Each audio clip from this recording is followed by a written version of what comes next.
What's up, guys? I hope you're doing well.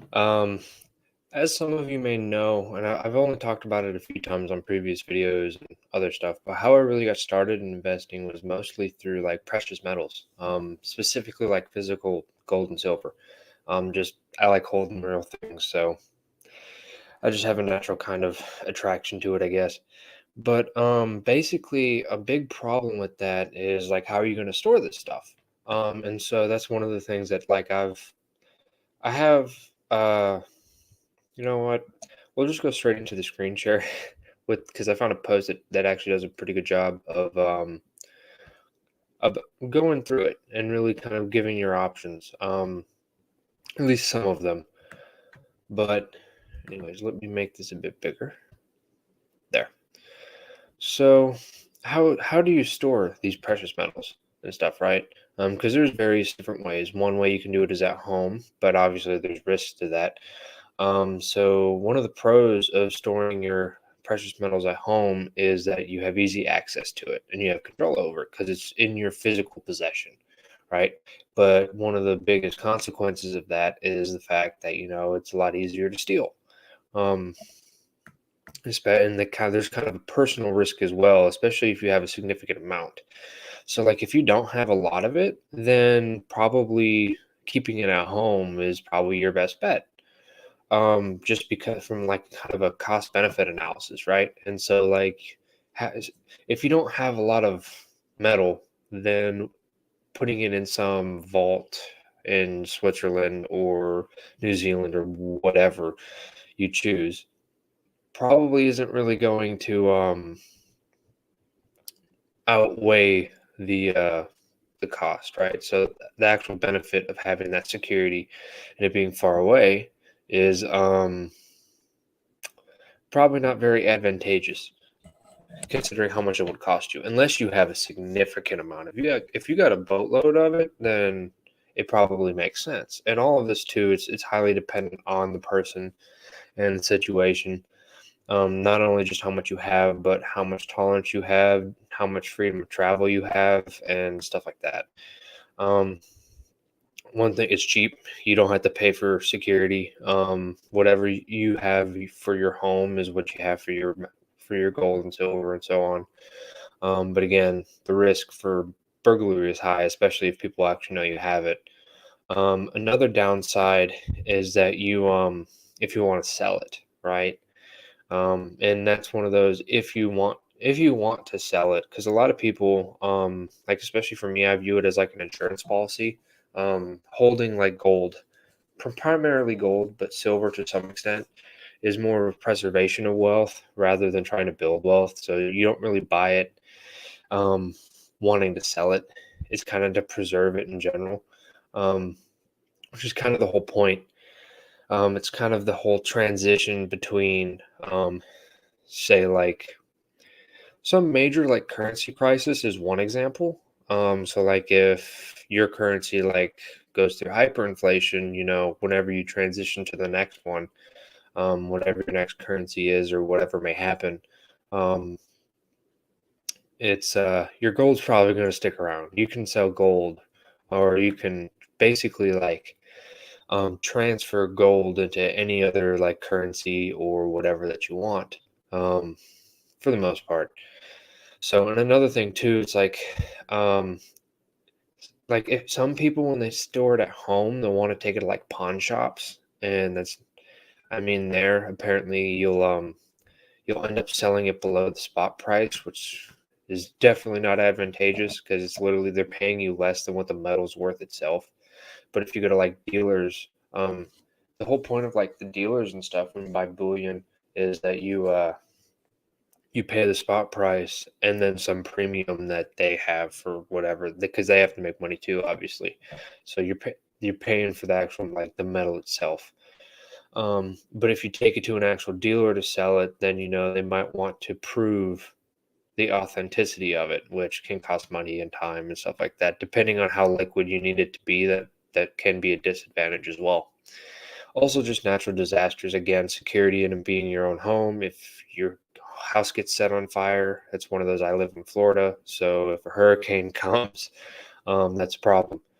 Um, Anyways, But another is like a depository, a third party storage. Um, so in terms of security and people actually stealing it, this is definitely an advantage because it's harder to steal from some form of depository, especially if you have someone that like specializes in this. Like there are some depositories that will only do like very significant amounts, sometimes even at like the sovereign level, where like different countries will store their gold and such there as well. Um, they also have insurance on it, so like if something happens or something goes missing or it gets tarnished or whatever, um, you know, they have insurance for that, and you won't really lose your purchasing power or the wealth that was stored there. Um, and also just storage conditions, because you don't want your metals to be in like some form of kind of a harsh environment, say like some very hot and humid place for a long period of time. They'll also run audits on what they have in storage. Um, so there's that, and there's also, but with third party storage, you have to keep in mind there's different types, and you really have to look into the details and what they have. So like there's some that are communal, which is basically they throw everything in one room, or they have everything kind of together, and so you might not get specifically that piece of metal back, especially if it's bullion. Um, so like if you're trying to collect like numismatic coins or whatever, this might not be the best way to do it, um, because you don't want yours to get accidentally switched for something else. And then you have to worry about like authenticity of the coin and whatever. Um, but yeah, and then there's also segregated where they basically you have a separate compartment for yours specifically, which is obviously going to be more expensive because from the terms of like the actual third party storage facility, they they have to go through extra steps for you.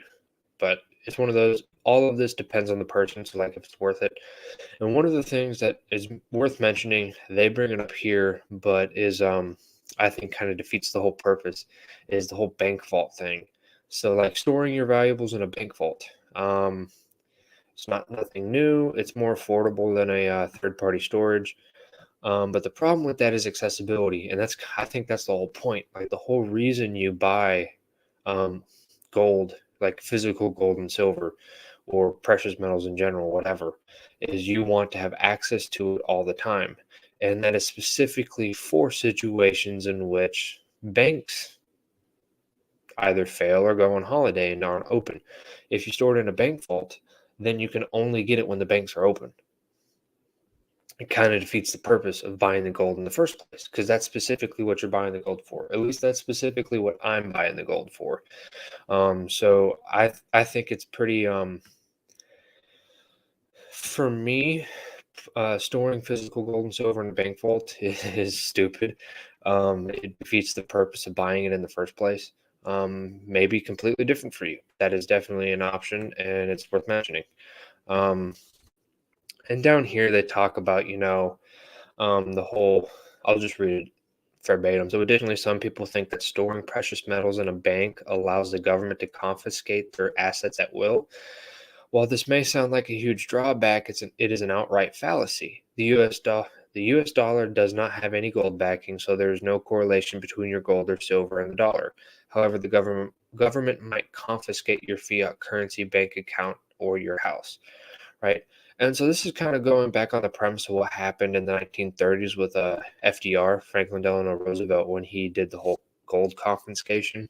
Basically, I forget the exact amount, but it was like any form of monetary gold over like, I think it was like 5 ounces or something like that. It's been a while since I looked at the exact number, but over a certain amount in monetary form was confiscated for the government. That was back when gold was like, it was like $20.67 an ounce or something like that. $20 and something.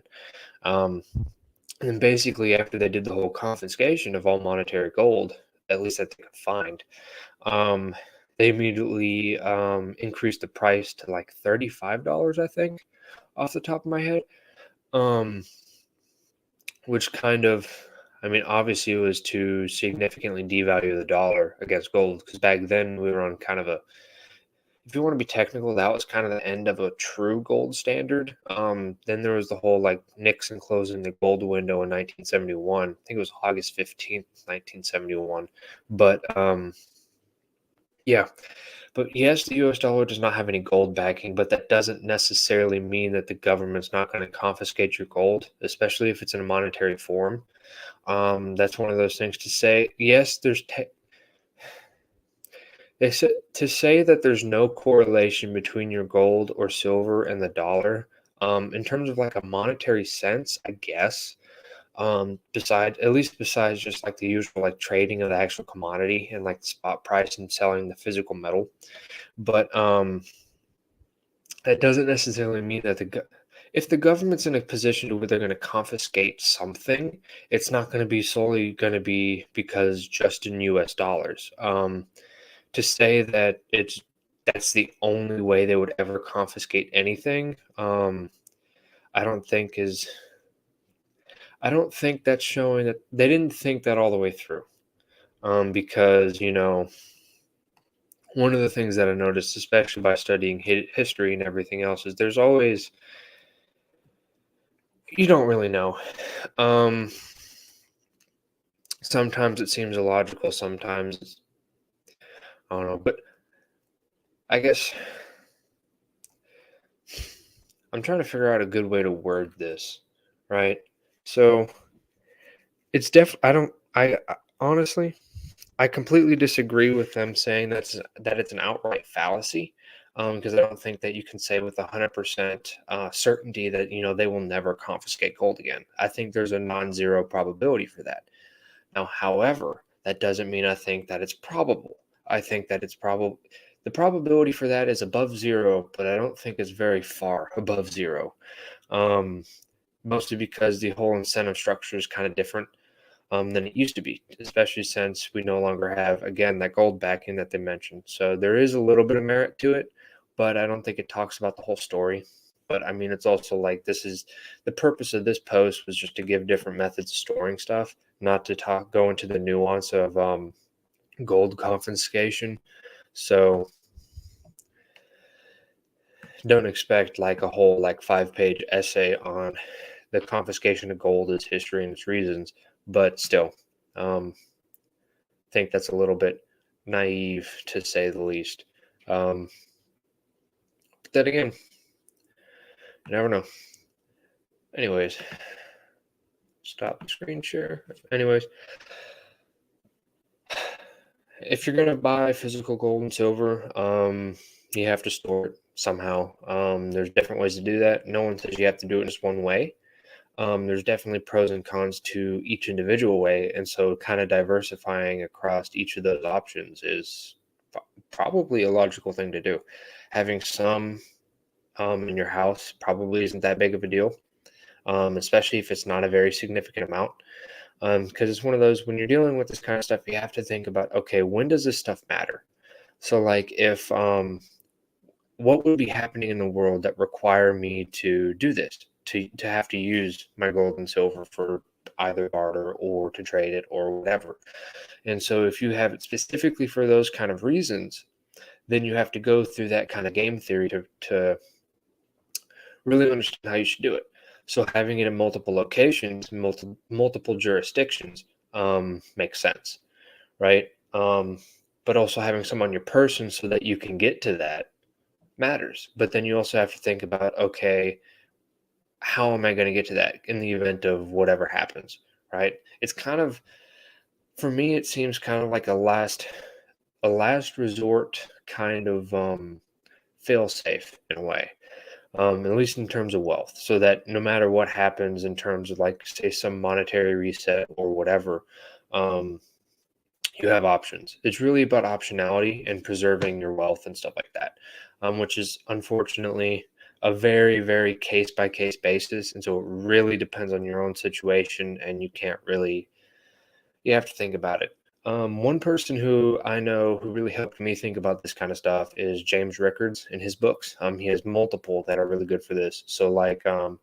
his books, The New Case for Gold and Aftermath, are the ones that really come to mind in terms of the whole the whole reason for holding monetary gold, right?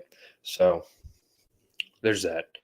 And I definitely recommend reading all of his stuff because the dude is just a fire hose of information and definitely worth listening to, regardless if you agree with him or not. It's definitely a point of view I think is merited to listen to. So, anyways, that's all I got for this one. I hope you guys have a good night and hope it helps you think through some stuff, especially if it's needed.